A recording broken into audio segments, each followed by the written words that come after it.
नमस्कार प्यारे दोस्तों, स्वागत है आप सभी का नई ऊर्जा एवं नए जोश से भरपूर अभ्युदय एकेडमी क्लासेस में। बेटा हम लोग बात कर रहे थे आवर्त सारणी की, जिसमें हम लोगों ने 3 लेक्चर आपको प्रोवाइड कर दिया है।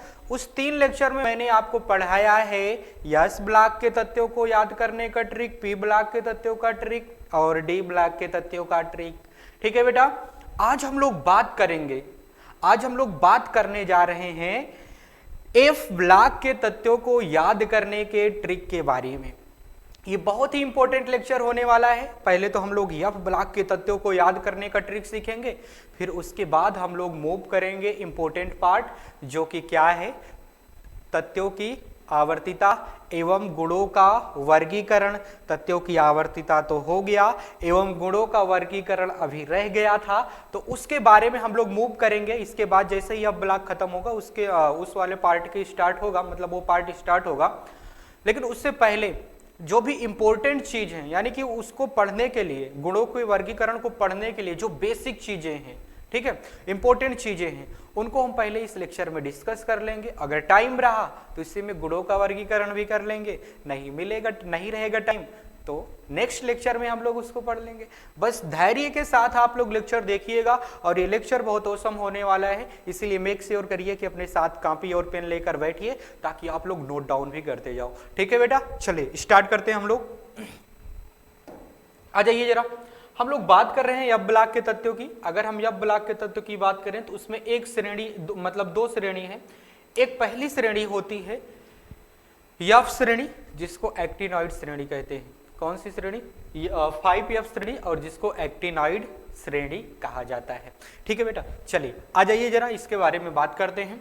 और अगर हम बात करें कि ये 5F श्रेणी किसका व्युत्पन्न है भाई साहब, कौन सी सीरीज का व्युत्पन्न है? 5D श्रेणी का व्युत्पन्न है। यानी कि उसमें जो 5D श्रेणी में पहला एलिमेंट है कौन? एक्टिनियम। तो उसी एक्टिनियम का व्युत्पन्न है ये कौन सी श्रेणी? एक्टिनॉइड श्रेणी, जिसको एफ ब्लॉक में रखा गया है, एक्टिनॉइड श्रेणी के नाम से जाना जाता है, या फिर इसको 5F श्रेणी भी कहा जाता है बेटा। ठीक है, हाँ ठीक है सर। और अगर हम बात करना चाहें इसमें, तो ये कौन से आवर्त का होगा, कौन से समूह का होगा? आपको पता होना चाहिए कि जो 5D श्रेणी का तत्व था, जो 5D श्रेणी के तत्व था, वो 6वें आवर्त में था। कैसरे आवर्त में था? 6वें आवर्त में था। तो भाई जब उसी से व्युत्पन्न है तो ये भी 6वें आवर्त में होगा। कैसरे आवर्त में होगा भाई साहब? ये 6वें आवर्त में होगा। ठीक है बेटा, और ये जब 6वें आवर्त में होगा, ठीक, तो ये समूह में कौन से होगा? तो समूह तो देखो, आप अगर समूह देखना चाहो तो जो एक्टिनियम था वो तीसरे समूह में था, तो भाई उसी का व्युत्पन्न है, तो ये भी सारे के सारे तीसरे ही समूह में होंगे। यानी कि एक्टिनॉइड श्रेणी तीसरे समूह और 6वें आवर्त का समूह और श्रेणी होता है। ठीक है बेटा, चलिए स्टार्ट करते हैं। पहले हम यहाँ पे लिख देते हैं कि कैसरे आवर्त का है। ये है 6ठे आवर्त का। कैसरे आवर्त का? 6ठे आवर्त का है। समूह कौन सा है? थर्ड समूह है, यानी थर्ड ग्रुप, तीसरा समूह है। ठीक है बेटा, हाँ सर ठीक है।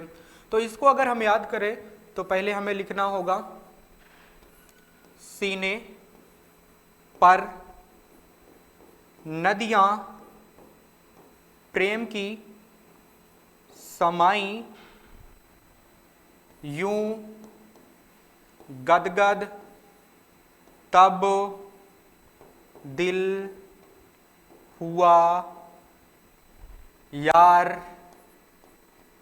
तुम ये भी लो। ठीक है कि नहीं? ठीक है, ठीक है बेटा, ठीक है। मैंने क्या बोला?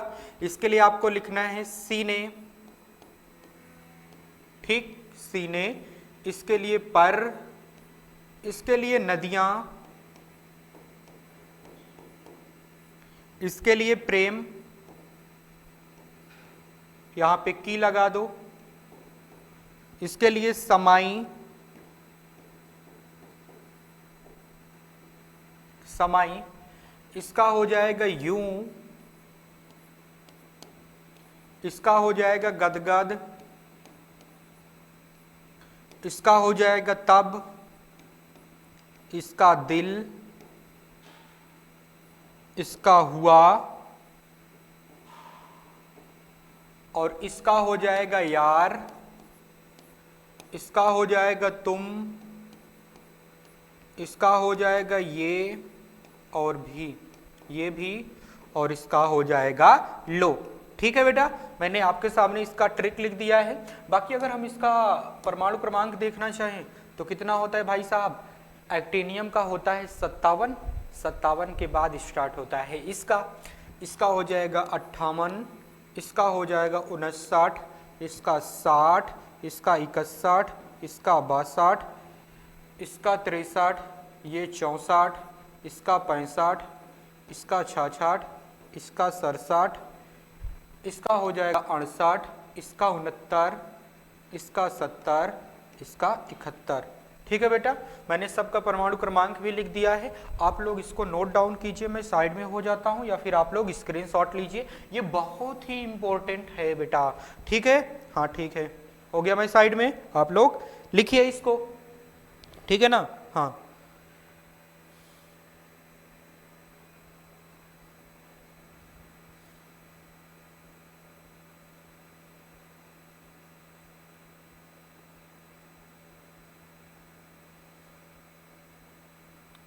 चलिए आ जाइए, आप लोगों ने इसको लिखा, इसके लिए मुझे बहुत बहुत खुशी हुई। ठीक है, अब इसको करता हूं मैं क्लीन, हाँ क्लीन हो जा, क्लीन हो जा। अब हम लोग बात करेंगे, अब हम लोग बात करेंगे एफ ब्लॉक में एक दूसरी श्रेणी की, किसकी बात करेंगे भाई साहब, एफ ब्लॉक में एक दूसरी श्रेणी की, और जिसका नाम है, जिसका नाम है 6F श्रेणी। कौन सी, 6F श्रेणी है। ठीक है बेटा, ठीक है, और जिसको लैंथेनॉइड श्रेणी कहते हैं, क्या कहते हैं, लैंथेनॉइड श्रेणी, लैंथेनॉइड सीरीज। ठीक है बेटा, हाँ सर ठीक है, आ जाइए जरा, ध्यान दीजिएगा आप लोग, ध्यान देना। अगर हम इसके आवर्त की बात करें और इसके समूह की बात करें तो क्या होगा, ध्यान दीजिएगा बेटा, हम इसके अगर आवर्त की बात करें ना, ये 7वें आवर्त का है, किसरे आवर्त का है, 7वें आवर्त का है, और ये किसका व्युत्पन्न है, ये लैंथेनम का व्युत्पन्न है। यानी कि जो हम लोग 6D श्रेणी पढ़ते थे 6वें आवर्त में, यानी कि उसके सारे सारे तो रेडियो एक्टिव थे, उसको हम लोगों ने नहीं पढ़ा था, उसमें सिर्फ हम लोगों ने देखा था कि एक लैंथेनम नामक तत्व है, ठीक है, जो तीसरे समूह में 7वें आवर्त में पाया जाता है। ठीक है, उसी का व्युत्पन्न एक श्रेणी बन जाता है जो कि एफ ब्लॉक में रखा गया है, उसको लैंथेनॉइड श्रेणी कहते हैं। क्या कहते हैं बेटा, लैंथेनॉइड श्रेणी कहते हैं। और लैंथेनॉइड श्रेणी की अगर हम बात करें, ये भी 7वें आवर्त की होगी, और किसरे समूह का होगा, ये सारे के सारे तत्व तीसरे समूह का तत्व होगा। ठीक है बेटा, हाँ सर ठीक है, आ जाइए जरा, इसका आवर्त है 7वां, कौन सा आवर्त है, 7वां आवर्त है। समूह कौन सा है, तीसरा समूह है, हाँ सर तीसरा समूह है। ठीक है बेटा, हाँ सर ठीक है, बढ़िया और बढ़िया, आ जाइए फिर, आ जाइए आ जाइए आ जाइए। यहाँ पे हम एक्टिनम को लिख दे रहे हैं क्योंकि राइमिंग बैठने के लिए। बाकी जो एक्टिनम है ना, ये डी ब्लॉक का तत्व है, एफ ब्लॉक का नहीं है। इसको यहाँ पे लिखने का उद्देश्य मेरा यही है कि ट्रिक बन जाए, ठीक है। बाकी यहाँ पे ये लिखा नहीं जाएगा एक्टिनम, एक्टिनम डी ब्लॉक में रखा गया है। ठीक है बेटा, हाँ सर ठीक है, ठीक। अकेला था पर, अकेला था पर, एक मिनट यार, पी ढंग से बन जाती, उधर जाओ पहले। अकेला था पर उसे नहीं पता, अकेला था पर उसे नहीं पता कि पुराने आम कम बिकते हैं, पुराने आम कम बिकते हैं। ठीक है, काफी से इश्क फरमाया, मैडम तो नोट, मैडम तो नोट लेते हैं। ठीक है बेटा, हाँ ठीक है सर ठीक है। ये जो एक्टिनम है इसको हम ब्रैकेट में कर दे रहे हैं क्योंकि इस समूह का ये तत्व नहीं है, इस श्रेणी का तत्व नहीं है, यानी कि लैंथेनॉइड श्रेणी का तत्व नहीं है। इसका परमाणु क्रमांक होता है, मैं लिख देता हूं पहले परमाणु क्रमांक की। इसका परमाणु क्रमांक रेड से लिखते हैं। इसका परमाणु क्रमांक होता है 89 यानी कि 89, इसका 90, इसका 91, इसका 92, इसका 93, ठीक है, इसका 94, इसका 95, इसका 96, इसका 97, इसका 98, इसका 99, इसका 100, इसका 101, इसका 102, इसका 103। ठीक है बेटा? हाँ सर ठीक है। अब इसको याद करने के लिए ट्रिक वही जो मैंने अभी बोला था वही हो जाएगा। क्या हो जाएगा भाई साहब, क्या होगा? आ जाइए जरा। इसका लिख दो अकेला। क्या लिखो? अकेला। इसका हो जाएगा था, इसका हो जाएगा पर, इसका हो जाएगा उसे, इसका हो जाएगा नहीं पता, पर उसे नहीं पता। यहीं पे लिख देते हैं कि। इसका हो जाएगा पुराने, इसका हो जाएगा आम, इसका हो जाएगा कम, इसका बिकते हैं,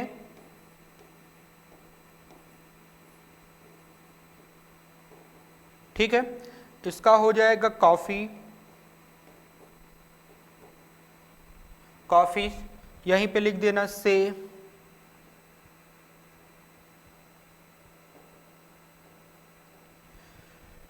इसका लिख देना इश्क, इश्क अधूरा दुनिया अधूरी। हाँ नहीं नहीं, गाना नहीं, गाना नहीं, इश्क।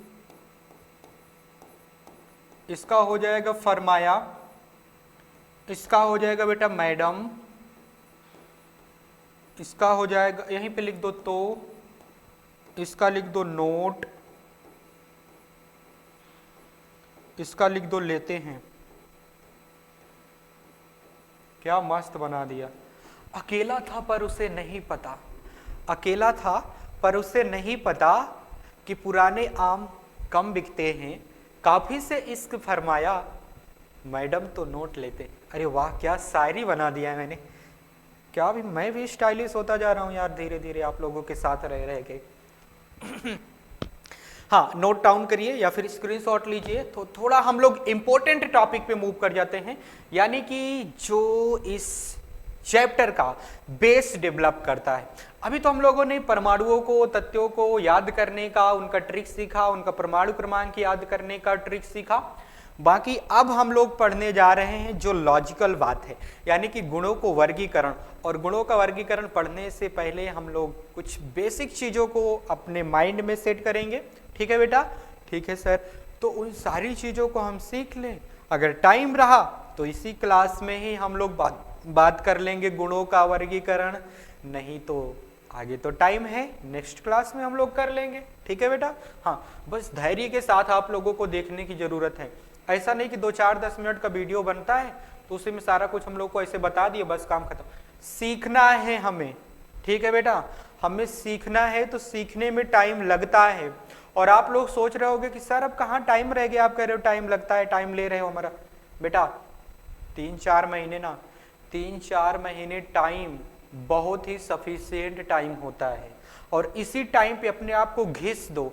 बाकी अगर तुम सोच रहे हो कि यार मैंने पहले से पढ़ाई नहीं किया तो मेरा नुकसान हो गया, मुझे कुछ आता जाता नहीं, मैं बोर्ड एग्जाम में क्या करूंगा, ठीक है? ये जो मैं चैप्टर पढ़ा रहा हूँ तत्वों का वर्गीकरण, ये चैप्टर यानी कि पीरियोडिक टेबल का चैप्टर है, ठीक है? ये चैप्टर आपके 11th क्लास और 12th क्लास के लिए बहुत ही इंपॉर्टेंट है बेटा, क्योंकि आपने अगर इस चैप्टर को मूव किया ना तो केमिस्ट्री भी आपके माइंड से ऐसे मूव हो जाएगी। समझ रहे हो कि नहीं समझ रहे हो बेटा? ठीक है, चलिए। मतलब आप लोगों से हमारा हमेशा से रिक्वेस्ट रहती है कि आप लोग क्लास को अटेंड करें। आप ये टेंशन छोड़ दें कि हमारा कोर्स कंप्लीट होगा कि नहीं, इसकी जिम्मेदारी हमारी है, ठीक है ना? ऐसे ही नाम अभ्युदय एकेडमी क्लासेस नहीं है, ठीक? एक सोच समझ के रखा गया है, ठीक है बेटा? चलिए मैंने इसको सेव किया था कि नहीं किया था? सेव किया था, कर देता हूं इसको क्लीन। क्लीन हो जा। अब हम लोग बात करने जा रहे हैं कुछ इंपॉर्टेंट चीजों की, तो अब ध्यान से एकदम नजरें गड़ा के, स्क्रीन पे नजरें गड़ा के बैठिएगा। ऐसा नहीं कि वहां पे कौवा उड़ रहा है, अरे उड़ जा, हट हट, ऐसा नहीं करना है। आके बैठ गया, अरे उसको उड़ा ही देते, नहीं उसको रहने दो बेचारा, वो भी जीने का अधिकार है उसका। बस आप लोग सामने बैठो, बस फोकस करो पढ़ाई पे, स्क्रीन के सामने बैठो, इधर उधर अपने डिस्ट्रैक्शन हटा दो, ठीक है बेटा? हाँ, मैं ज़्यादा मोटिवेट नहीं कर पाता, पर जो बताता हूँ वो दिल की बातें होती, सच्ची बातें होती हैं, अच्छी बातें होती हैं, ठीक है? चलिए आ जाइए जरा, हम लोग बात करने जा रहे हैं अब इम्पोर्टेंट चीज़ों की। और इम्पोर्टेंट चीज़ में पहली हेडिंग आप लोगों की लगेगी, रेड कलर से इसको लिखते हैं। इम्पोर्टेंट चीज़ में पहली हेडिंग आपकी लगेगी, पहली हेडिंग लगेगी, क्या लगेगी भाई साहब? लगेगा आपका नाभिकीय आवेश। क्या लगेगा? नाभिकीय आवेश।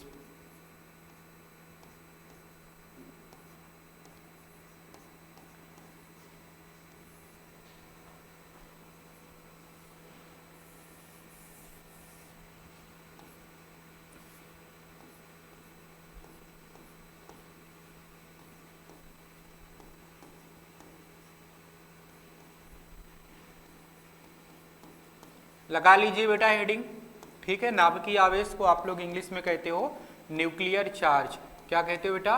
न्यूक्लियर चार्ज कहते हो, हाँ न्यूक्लियर चार्ज। आ जाइए समझते हैं कि न्यूक्लियर चार्ज एक्चुअल में है क्या, नाभिकीय आवेश है क्या, और इसको जेड से भी रिप्रेजेंट करते हैं। इसको रिप्रेजेंट करते हैं जेड इफेक्टिव, या प्रभावी नाभिकीय आवेश कहो, या फिर इसको किससे जेड EFF ऐसे लिख देना, जेफ, ठीक है ना? जेड इफेक्टिव, प्रभावी नाभिकीय आवेश है, ठीक है? एक्चुअल में ध्यान दीजिएगा बेटा, पहले एटम एक बना देते हैं, गोला सा, गोला गोला गोला गोला गोला बन गया। ये जैसे परमाणु है, क्या है ये? परमाणु है, ठीक है? इसका यहाँ पे नाभिक होगा, हाँ होगा सर, नाभिक होगा, और इसके बाहर कुछ कक्षक होंगे, हाँ सर कक्षक तो होंगे ही, कक्षक होंगे, क्यों नहीं होंगे कक्षक? होंगे कक्षक। अब बात यह है बेटा कि आपने पढ़ा है कि जो नाभिक होते हैं ना, नाभिक में धनावेश होता है। कैसा आवेश होता है? धनावेश होता है। और बाकी जो बगल बगल में कक्षक होते हैं नाभिक के चारों तरफ, वो कक्षक में इलेक्ट्रॉन मूव करते रहते हैं। क्या मूव करते रहते हैं? इलेक्ट्रॉन घूमते रहते हैं और वो ऋणावेशित होते हैं। एक बात बताइए जरा, जो धनावेश है क्या वो ऋणावेश को आकर्षित करेगा या फिर प्रतिकर्षित करेगा? क्यों पता है? हाँ सर पता है। धनावेश चार्ज जो नाभिक में है वो ऋणावेशित चार्ज इलेक्ट्रॉनों को आकर्षित करेगा या फिर प्रतिकर्षित करेगा, ये बात आप लोगों को बताना है। हाँ आकर्षित करेगा, ठीक है बेटा? यानी कि जो यहाँ पे इलेक्ट्रॉन्स प्रेजेंट होंगे ना, जो यहाँ पे नीले नीले अरे क्या गाना गाने लगते हो सर आप? ये जो कक्षकों में इलेक्ट्रॉन है ना, इनको ये पॉजिटिव चार्ज क्या करेगा? अट्रैक्ट करेगा, आकर्षित करेगा। एक बात बताइए, इसके कक्षक से इलेक्ट्रॉन को जब ये अपनी ओर आकर्षित करेगा धनावेश यानी कि नाभिक, तो क्या होगा भाई साहब? इलेक्ट्रॉन पास आने की कोशिश करेंगे, यानी कि उससे टाइटली बाउंड रहेंगे नाभिक से, मतलब कस के बंधे रहेंगे, उसके पास आने की कोशिश करेंगे।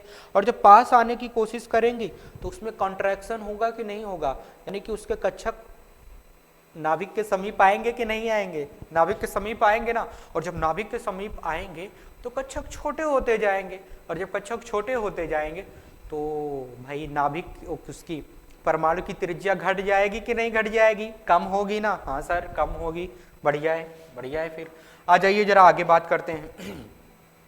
ये जो एक बल लगाएगा, आकर्षण वाला बल लगाएगा, उसको हम लोग किससे रिप्रेजेंट करते हैं भाई साहब? जेड इफेक्टिव से। किससे? जेड इफेक्टिव से रिप्रेजेंट करते हैं। अब यहाँ पे कहोगे कि सर जेड इफेक्टिव तो आपने समझाया, इसका एक फार्मूला बता दो। तो जेड इफेक्टिव का फार्मूला होता है जेफ is equal to Z minus sigma. Z minus sigma क्या होता है भाई साहब? Z minus sigma. अब यहाँ पे ये जेड क्या है और सिग्मा क्या है?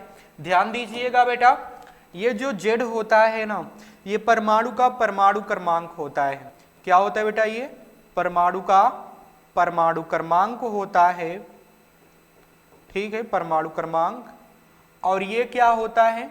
ये जो सिग्मा है, सिग्मा क्या होता है?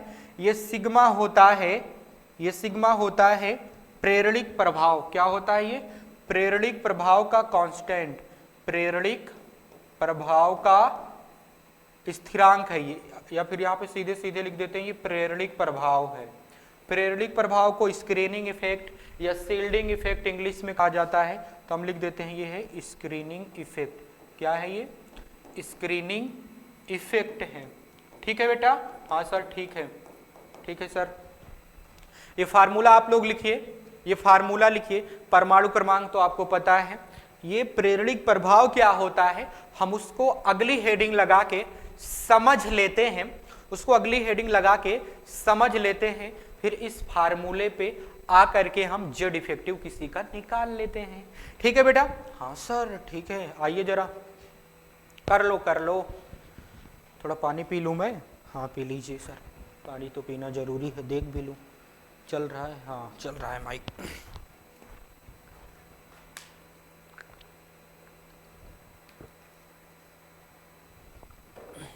आ जाइए, करता हूं इसको सेव। सेव करने के बाद करता हूं क्लीन। क्लीन हो जा, हो जा। चलिए, अब यहां पे हमें 2 जने लगे थे, यानी कि जब हमको नाभिकीय आवेश निकलना होता है ना, एक तो परमाणु क्रमांक जो आपको पता है, मैंने पहले ही सिखा दिया है सभी को। सिखाया कि नहीं सिखाया? सिखाया है सर। और जो सिग्मा होता है, यानी कि स्क्रीनिंग कांस्टेंट होता है, यानी कि स्क्रीनिंग इफेक्ट का कांस्टेंट या शील्डिंग इफेक्ट का कांस्टेंट जो होता है, उसकी हम लोग बात करने जा रहे हैं। यानी कि अब हेडिंग लगेगी प्रेरणिक प्रभाव। क्या हेडिंग लगेगी बेटा? प्रेरणिक प्रभाव।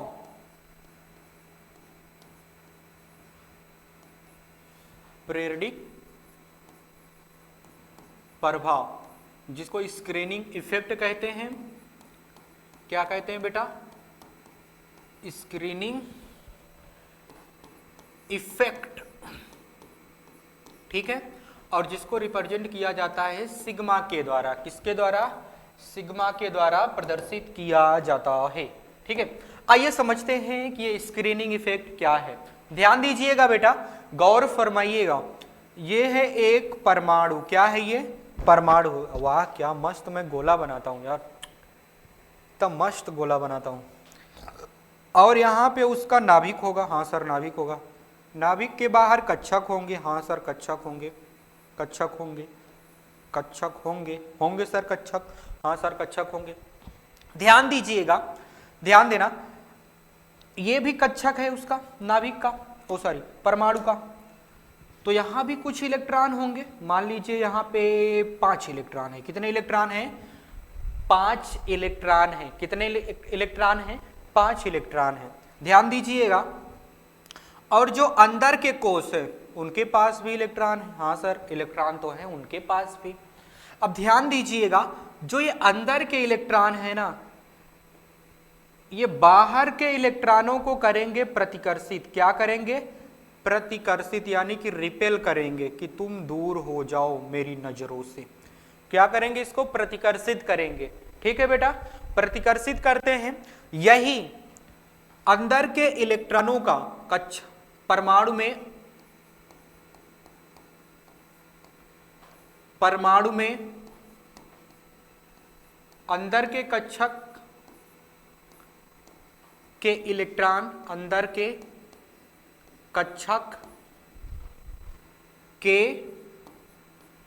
इलेक्ट्रॉन बाहर के कक्षक के इलेक्ट्रॉनों को प्रतिकर्षित करते हैं। बाहर के कक्षक के इलेक्ट्रॉन को प्रतिकर्षित करते हैं, और यही होता है प्रेरणिक प्रभाव। क्या होता है बेटा? ये यही होता है प्रेरणिक प्रभाव, प्रतिकर्षित करते हैं।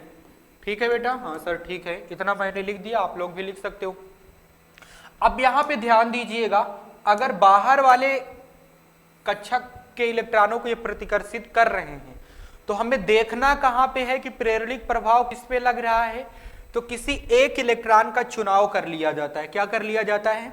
किसी एक इलेक्ट्रॉन का चुनाव कर लिया जाता है ताकि हम देख सकें कि उस इलेक्ट्रॉन पे अंदर के कक्षकों के इलेक्ट्रॉनों के द्वारा प्रेरणिक प्रभाव यानी कि प्रतिकर्षण लगाया जा रहा है।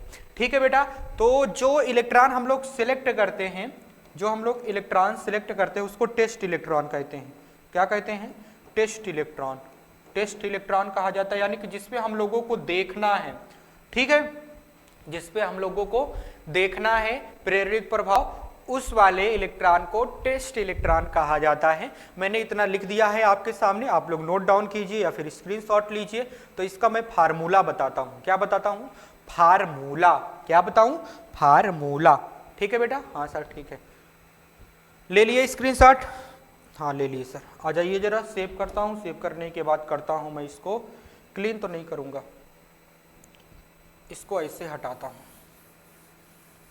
हट जाओ तुम, दूर जाओ जरा, ऐसे हट जाओ तुम, दूर जाओ जरा। आ जाइए बेटा, ध्यान दीजिएगा सभी मनुष्य।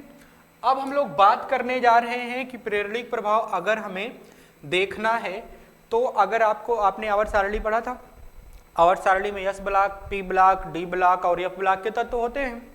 ठीक है बेटा, अगर हमें प्रेरणिक प्रभाव पता करना है कि एस ब्लॉक में ज्यादा होगा कि पी ब्लॉक में ज्यादा होगा कि डी ब्लॉक में होगा या फिर एफ ब्लॉक में होगा, ध्यान दीजिएगा सबसे ज्यादा प्रेरणिक प्रभाव एस ब्लॉक में होता है। किसमें होता है? एस ब्लॉक में ज्यादा प्रेरणिक प्रभाव होता है, एस ब्लॉक के तत्वों में, फिर पी ब्लॉक के तत्वों में, फिर डी ब्लॉक के तत्वों में, और एफ ब्लॉक में लगभग नेग्लिजिबल होता है या फिर इसमें प्रेरणिक प्रभाव नहीं देखा जाता है। एफ ब्लॉक के तत्वों में प्रेरणिक प्रभाव लगभग हम लोग नहीं देख सकते हैं। ठीक है बेटा? हाँ सर ठीक है, इसको आप लोग नोट डाउन कीजिए। तो आ जाइए जरा एक हेडिंग लगाते हैं। हेडिंग लगाते हैं ये कि एस और पी ब्लॉक के तत्वों पर प्रेरणिक प्रभाव, एस और पी ब्लॉक के तत्वों पर प्रेरणिक प्रभाव, एस ब्लॉक एवं पी ब्लॉक के तत्वों पर क्या देखना है बेटा? प्रेरणिक प्रभाव देखना है। ध्यान दीजिएगा, जब हम एस ब्लॉक और पी ब्लॉक के तत्वों पर प्रेरणिक प्रभाव यानी कि सिग्मा चेक करना चाहते हैं तो इस केस में क्या होता है? ध्यान दीजिएगा, सिग्मा बराबर हो जाता है। ध्यान देना, जैसे हम एग्जांपल में ले, आपने जब मान लो कि आपको सोडियम का इलेक्ट्रॉनिक विन्यास करना है। ठीक है, जब आपने सोडियम का इलेक्ट्रॉनिक विन्यास किया तो उसके बाह्य कोश में कितने इलेक्ट्रॉन हैं? एक ही इलेक्ट्रॉन है। ठीक है, कितने इलेक्ट्रॉन है भाई साहब? एक ही इलेक्ट्रॉन है। अब यहां पे आप क्या करोगे भाई साहब? यहां पे प्रेरणिक प्रभाव कैसे देखोगे? कैसे देखोगे प्रेरणिक प्रभाव? बताओ जरा। आइए चेक करते हैं हम लोग। जैसे हम पहले इलेक्ट्रॉनिक विन्यास कर लेते हैं, हमको करना ही पड़ेगा यार। सोडियम का 11 होता है। ठीक है, 1s2, 2s2, 2p6, 3s2, अरे कहाँ ज्यादा हो गया यार, 3s1। ठीक है बेटा, 11 हुआ ना, ये बाह्य कोश है। ठीक है, जब हमें प्रेरणिक प्रभाव देखना होता है तो एक इलेक्ट्रॉन को काउंट नहीं करते हैं, एक इलेक्ट्रॉन को बाह्य कोश के काउंट नहीं किया जाता है। क्यों? क्योंकि जो एक इलेक्ट्रॉन है वो तो टेस्ट इलेक्ट्रॉन है, उसी पे तो हम लोग चेक कर रहे हैं, तो उसको नहीं गिना जाता है। बाकी जो बाह्य कोश के इलेक्ट्रॉन है उसको गिन लिया जाता है। ठीक है बेटा? हाँ सर ठीक है। अब यहाँ पे अगर हम बात करें, अब यहाँ पे अगर हम बात करना चाहें तो ध्यान दीजिएगा बेटा, ये तो आपका हो जाएगा टेस्ट इलेक्ट्रॉन। क्या हो जाएगा? ये टेस्ट इलेक्ट्रॉन हो जाएगा। अगर हमें इस पे प्रेरणिक प्रभाव देखना है तो ये टेस्ट इलेक्ट्रॉन हो जाएगा, और बाकी बाह्य कोश में तो अब इलेक्ट्रॉन रह नहीं गया। ध्यान दीजिएगा, बाह्य कोश में अब इलेक्ट्रॉन रह नहीं गया। ठीक है, तो अब क्या करोगे भाई साहब? ना लिखो नहीं है। ध्यान दीजिएगा, जब भी हम सिग्मा निकालते हैं पहले उसका फार्मूला लिख देते हैं। मैंने इसको साथ के साथ समझाने की कोशिश किया है, अब समझ में आएगा। जब हम फार्मूला लिखेंगे तो बाह्य कोश में जितने भी इलेक्ट्रॉन हो, एक इलेक्ट्रॉन को छोड़कर, बाह्य कोश में एस और पी ब्लॉक के तत्वों की कंडीशन ये होती है कि जब हम उसके प्रेरणिक प्रभाव को चेक करते हैं, सिग्मा को चेक करते हैं, तो सिग्मा बराबर उसके बाह्य कोश में जितने इलेक्ट्रॉन हैं उसमें से एक इलेक्ट्रॉन को छोड़ दो, बाकी जितने भी इलेक्ट्रॉन बचे उनको लिखो। ठीक है, जो इलेक्ट्रॉन हो बाह्य कोश में लिखो। ठीक, एक इलेक्ट्रॉन को छोड़कर, ठीक है, एक इलेक्ट्रॉन छोड़कर बाह्य कोश के इलेक्ट्रॉन, एक इलेक्ट्रॉन छोड़कर बाह्य कोश के इलेक्ट्रॉन, मैं पूरा लिख दे रहा हूं समझ जाओ, ताकि बाह्य कोश के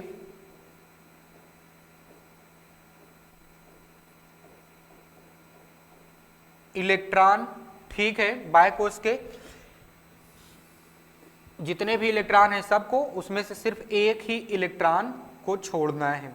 ठीक है, और उसको गुणा करना है आपको 0.35, 0.35 किससे, 0.35 प्लस, अब जो दूसरा बाह्य कोश है, भाई ये बाह्य कोश है ना, ठीक है, ये बाह्य कोश है, यहां पे दूसरा बाह्य कोश है कोई नहीं है, दूसरा बाह्य कोश यहां पे नहीं है। अगर होता दूसरा बाह्य कोश, सपोज दैट होता, कोई और एग्जांपल लेते, तो दूसरे बाह्य कोश के, मैंने सही तो बोला, ठीक है सर, हाँ ठीक है, जो दूसरा बाह्य कोश होता, यहां पे नहीं है, यही कंफ्यूजन हो रहा है। कोई और एग्जांपल ले लेते हैं यार, यहाँ पे हम कोई और एग्जांपल लिख देते हैं, मान लो उसको, अच्छा वैसे एग्जांपल अभी जब हम कराएंगे तो करा देंगे, इसको हटाओ, नहीं तो ये कंफ्यूज करेगा आप लोगों को, कहोगे कि कहाँ पे है दूसरा बाह्य कोश का इलेक्ट्रॉन, ठीक है, दिक्कत बता देगा आप लोगों को। ध्यान दीजिएगा, अब यहाँ पे प्लस में लिख के दूसरे बाह्य कोश का इलेक्ट्रॉन, ठीक है बेटा, दूसरे बाह्य कोश का इलेक्ट्रॉन, कोश के इलेक्ट्रॉन इंटू 0.85 प्लस 1 इंटू बचे हुए सारे इलेक्ट्रॉन, 1 इंटू बचे हुए सारे इलेक्ट्रॉन, बचे हुए सब इलेक्ट्रॉन, ठीक है, सब इलेक्ट्रॉन, ठीक है कि नहीं, ठीक है, इतना लिखो आप लोग। तो इस पे मैं एक एग्जांपल करके दिखाता हूँ, वो सोडियम वाला थोड़ा कंफ्यूजिंग था, ठीक है, सोडियम वाला थोड़ा कंफ्यूजिंग था, उसको भी करके देख लेंगे, बाकी इसको आप लोग कीजिए, इसको पहले लिखो आप लोग, ठीक है, मैं साइड में हट जाता हूँ, स्क्रीनशॉट लो, मैं पानी पी लेता हूँ।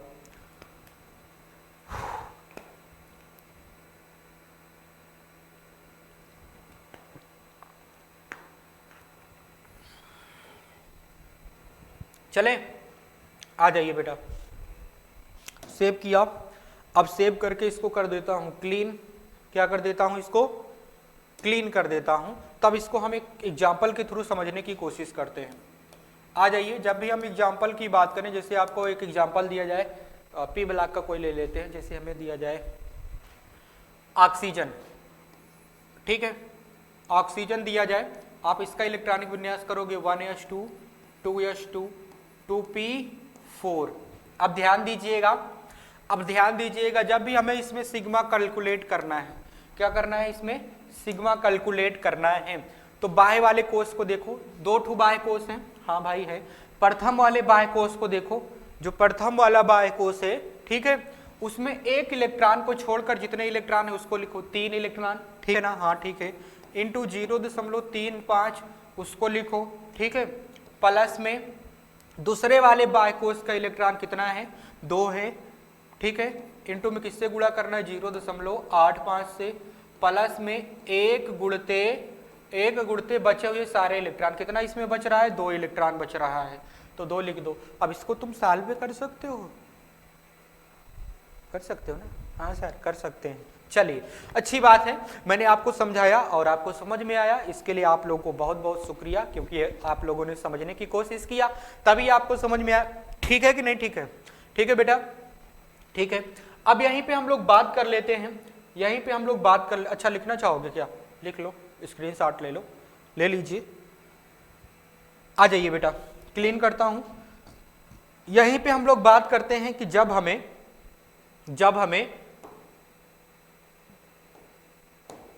डी और एफ ब्लॉक का प्रेरणिक प्रभाव देखना है, ठीक है।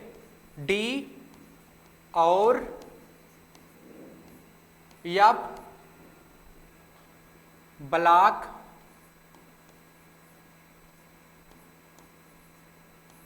के तत्वों का प्रेरणिक प्रभाव, तत्वों का प्रेरणिक प्रभाव यानी कि सिग्मा, प्रेरणिक, हाँ प्रेरणिक प्रभाव यानी कि सिग्मा, ठीक है। सिग्मा की वैल्यू आ जाएगी, ठीक, उसको आसानी से सिग्मा तो हम लोग कैलकुलेट कर लेंगे, ठीक, फिर आसानी से उसको सूत्र में रख के निकाल भी लेंगे। आ जाइए जरा, आ जाइए डी और एफ ब्लॉक के तत्वों की बात करते हैं। ध्यान दीजिएगा, जब हमें डी ब्लॉक और एफ ब्लॉक के तत्वों की बात होती है, किसकी बात होती है, डी ब्लॉक और एफ ब्लॉक के तत्वों की बात होती है। जैसे हमें किसका करना है इलेक्ट्रॉनिक विन्यास, आपको करना है स्कैंडियम का, ठीक है, 21 का इलेक्ट्रॉनिक विन्यास करना है। और जब 21 का आप करोगे तो इसका हो जाएगा 1s2, पूरा कर देते हैं, 1s2, 2s2, 2p6, 3s2, 3p6, 3d कितना तक जाएगा 1, 2 2 4 6 10, 2 12 6 18, 1 19, 4s2 21। हाँ, हो गया कि नहीं हो गया। अब यहां पे देखो बाय कोस कौन सा है, इसको कहोगे बाय कोस या फिर इसको कहोगे, क्यों बेटा, बाय कोस इसको माना जाएगा, इसको नहीं माना जाएगा, ठीक है, क्योंकि डी ब्लॉक का है और डी वाला लास्ट वाला सेल होना चाहिए। डी वाले में देखो फिलिंग हो जा रही है, डी वाले में फिलिंग हो जा रही है, तब यस वाले में हो रहा है। पहले तो होना चाहिए था यस में, फिर डी में होना चाहिए था, डी वाले में फिलिंग हो जा रही तब यस में हो रहा है, इसीलिए डी वाले को ही लास्ट सेल माना जाता है, ठीक है बेटा। हाँ सर ठीक है, ये बाय कोस है, ठीक, हाँ बाय कोस है, ठीक है। इसमें तो भाई साहब अगर हम इसको कर देंगे तो ये 0 हो जाएगा, चलो कोई बात नहीं भाई, कर रहे हैं एग्जाम्पल के थ्रू तो करो। अगर मान लो इसको हम एक टेस्ट इलेक्ट्रॉन मान लेंगे तो डी वाले में कई इलेक्ट्रॉन है, तो रह जाएगा कितना भाई साहब, इसमें कितना रह जाएगा, 0 हो जाएगा कि नहीं। कोई और लेते हैं यार, अच्छा चलो इस को कर देते, नहीं तो कहोगे कि 0 वाला तो आपने किया ही नहीं। चलिए आ जाइए जरा, इस वाले के लिए कंडीशन क्या होती है सिग्मा कैलकुलेट करने के लिए, ध्यान दीजिएगा। बाय कोस के इलेक्ट्रॉन, एक इलेक्ट्रॉन को छोड़कर, हमेशा याद रखना, एक इलेक्ट्रॉन को छोड़ करके, जो टेस्ट इलेक्ट्रॉन है उसको छोड़ करके बाय कोस के इलेक्ट्रॉन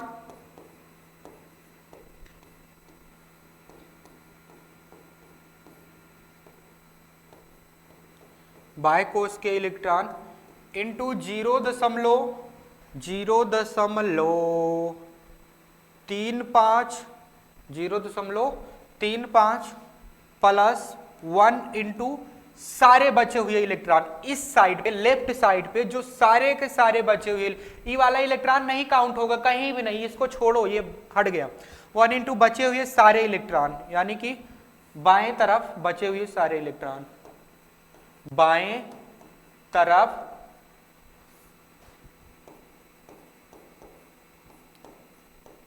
बचे हुए सारे इलेक्ट्रॉन, ठीक है, सारे इलेक्ट्रॉन, ठीक है कि नहीं, ठीक है, ठीक है बेटा। चलिए ये मैंने लिखा है, अब इस वाले का एग्जांपल लेते हैं, ये फार्मूला है, ये सिग्मा का फार्मूला है, ठीक है, आप लोग इसको नोट डाउन कीजिए, स्क्रीनशॉट लीजिए, मैं इसका एग्जांपल करके दिखाता हूं, ठीक है बेटा।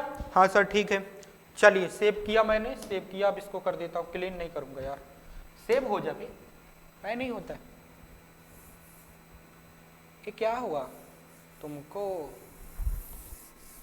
अच्छा ऐसी बात है। आ जाइए इसका एग्जांपल करते हैं, सिग्मा 21 के लिए करेंगे तो बाय कोस तो 3d1 है, यानी कि एक इलेक्ट्रॉन है तो बचेगा कितना 0 इंटू कितना करोगे 0.35, ठीक है, प्लस 1 इंटू इधर साइड में सारे के सारे बचे हुए इलेक्ट्रॉन, 6 2 8 6 कितना होता है, 14 2 16 2 18, 1 इंटू 18, ठीक है बेटा। हाँ सर ठीक है, हाँ सर ठीक है, हाँ सर ठीक है, तो आप लोग करोगे, इसका आ जाएगा सिग्मा, क्या आ जाएगा भाई साहब, इसका सिग्मा आ जाएगा, ठीक है बेटा, मैंने आज आप लोगों को बहुत ही इंपॉर्टेंट चीजें पढ़ाया है। ठीक है, ये इंपॉर्टेंट चीजें आगे आपका जब ट्रेंड आएगा कि गुणों का वर्गीकरण पढ़ेंगे उसमें ये अप्लाईकेबल होगा। आज टाइम हो चुका है, नहीं तो और भी चीजों को हम लोग डिस्कस कर लेते। हम लोगों ने आज नाभिकीय आवेश पढ़ा, प्रेरणिक प्रभाव पढ़ा, इसको डिटेल में समझा और मैं आशा करता हूं कि आप लोगों को बहुत अच्छे तरीके से समझ में आया होगा। इसी तरह से हमारे साथ बने रहिए और अपनी पढ़ाई को बूस्ट करते रहिए। हमारी कोशिश है कि एग्जाम के 1 महीने पहले ही आपका कोर्स कंप्लीट करा दिया जाए, ताकि बचे हुए 1 महीने में हम क्वेश्चन प्रैक्टिस कर सकें।